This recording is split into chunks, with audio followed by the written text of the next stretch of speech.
ako ang last na barahan ninyo sa problema nito.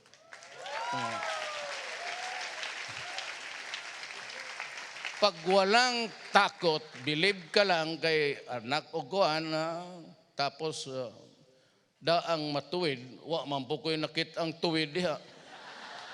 Anak na, ang last na balita ko, tinubuan tuloy ng mga ikog ng matahana.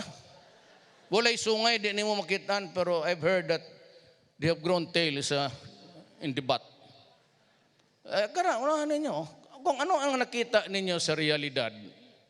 May dumaan mang typhoon, may dumaan mang mga kasong korupsyon. Kayo. Tapos maganda, gusto ninyo, hindi kayo. Pero sabi ko, again, ako ang huling barahan ninyo sa problema ngayon. Maraming salamat po.